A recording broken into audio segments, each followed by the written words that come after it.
Bonjour à tous, je suis ravi de vous retrouver aujourd'hui pour continuer le grand angle sur la Chouette d'Or, la chasse au trésor la plus célèbre du monde. Dans la dernière vidéo, on a craqué la deuxième énigme de la Chouette d'Or, ce qui nous a permis de trouver le point de départ de la Chouette d'Or, à savoir la ville de Bourges. Aujourd'hui, on s'attaque à l'énigme suivante, l'énigme qui porte le numéro 780.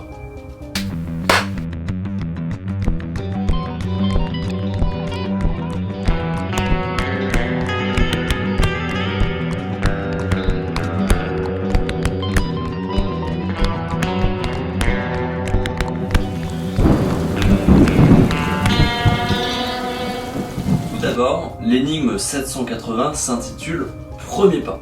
Le dicton du titre, il n'y a que le premier pas qui coûte, prend son origine possible dans une lettre de Madame la Marquise du Défend à Horace Walpole. Notons que Max était friand de dictons et qu'il faudra faire attention à la suite du jeu, à ce que d'autres ne se cachent pas dans les énigmes. Après ce titre donc, on a un quatrain en rime inversée. Où tu voudras par la rosse et le cocher, mais où tu dois par la boussole et le pied. Et avec ces paroles énigmatiques, on retrouve le visuel d'un cadran d'une boussole inversée, avec d'un côté une caravane et de l'autre le pied. Alors, une fois n'est pas coutume, pour résoudre cette énigme, on va passer directement par un Madi qui décrit en détail ce qu'il faut trouver dans cette énigme. Pour éviter de créer un nouveau quiproquo, quand vous dites que la chose importante de la 780 ne peut être trouvée le moment venu, ne peut-elle pas au moins être clairement confirmée le moment venu ? Moment venu égale la première énigme où elle doit resservir. Merci d'avance. Voilà la question que pose un chouetteur dénommé Thalès. Et Max Valentin de répondre, la 780 commence ou finit la 530, c'est un lieu pour commencer le jeu. Le visuel de la 780 représente un moment où le piéton, qui est de dos ou de trois quarts dos, puisqu'il faut préciser, va croiser le cocher. Le piéton s'éloigne de vous, lecteur, et le rocher vient vers vous. Ils vont donc se croiser. Ce croisement s'effectue par le même axe.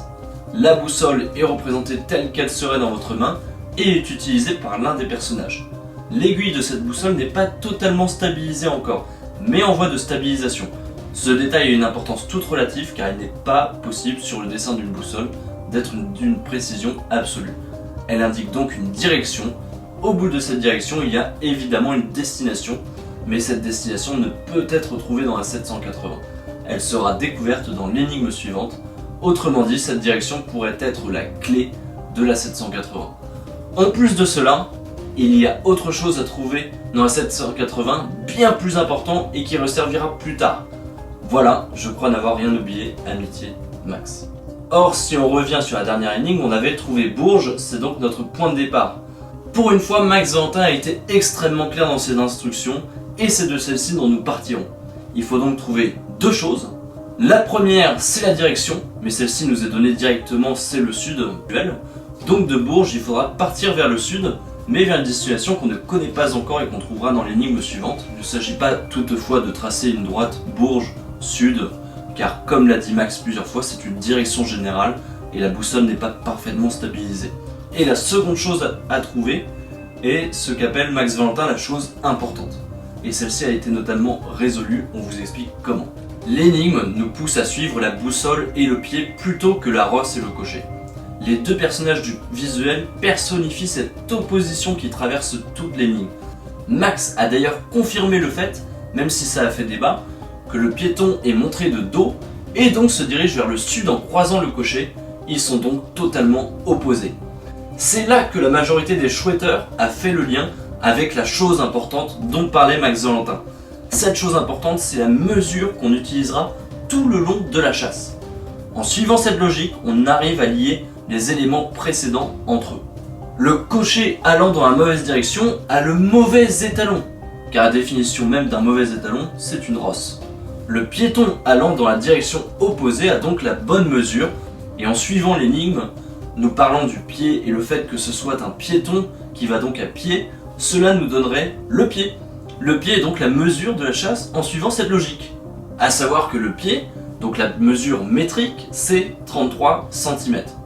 Et pour confirmer cela, dans le cahier des charges donné à l'illustrateur Michel Becker, Max Valentin évoque seulement le fait que la boussole doit faire exactement 33 cm de périmètre.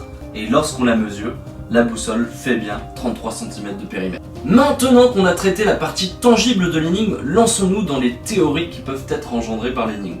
L'énigme 780 notamment a généré un nombre incroyable de commentaires et de théories. Une partie de la difficulté de cette énigme provient probablement du visuel, composé de deux plans superposés. L'avant-plan est plutôt symbolique, tandis que l'arrière-plan figuratif dans le style beckérien montre une scène vue de 3/4. Cette difficulté à interpréter correctement le visuel n'a pas échappé à Max, qui a été obligé d'expliciter ces différents éléments. Alors, on peut se demander à quoi servent réellement le rocher et Saros. Pourquoi finalement les avoir introduits si on ne doit pas les suivre? N'aurait-il pas été plus simple de parler uniquement du piéton, de son pied et de sa boussole? Est-ce qu'ils sont uniquement là pour nous fournir des reliquats? Si oui, lesquels? Personne, à part Michel Becker, ne peut nous répondre aujourd'hui. C'est d'ailleurs avec cette énigme qu'on a le point de départ d'un certain nombre de pistes. La piste de Rimbaud, la piste des constellations et de la voûte céleste, la piste des méridiennes, la piste du pèlerinage de Compostelle, la piste des étoiles, etc., etc. On les abordera dans d'autres vidéos, mais la plupart des pistes commencent dès la 780. Aujourd'hui encore, deux questions principales subsistent sur cette énigme. La première étant, quelle est la destination où nous mène la boussole? Mais ça on le verra dans l'énigme suivante. Et la seconde, est-ce que la chose importante à trouver dans cette énigme était vraiment la mesure? Et si oui, s'agit-il bien du pied métrique et pas d'une autre unité de mesure? Ce sera tout pour cette vidéo, on vous retrouve dans la prochaine vidéo où on s'attaque à l'énigme 470. N'hésitez pas à mettre des commentaires et à vous abonner. Si vous aimez notre travail, ça compte énormément pour nous. A très bientôt.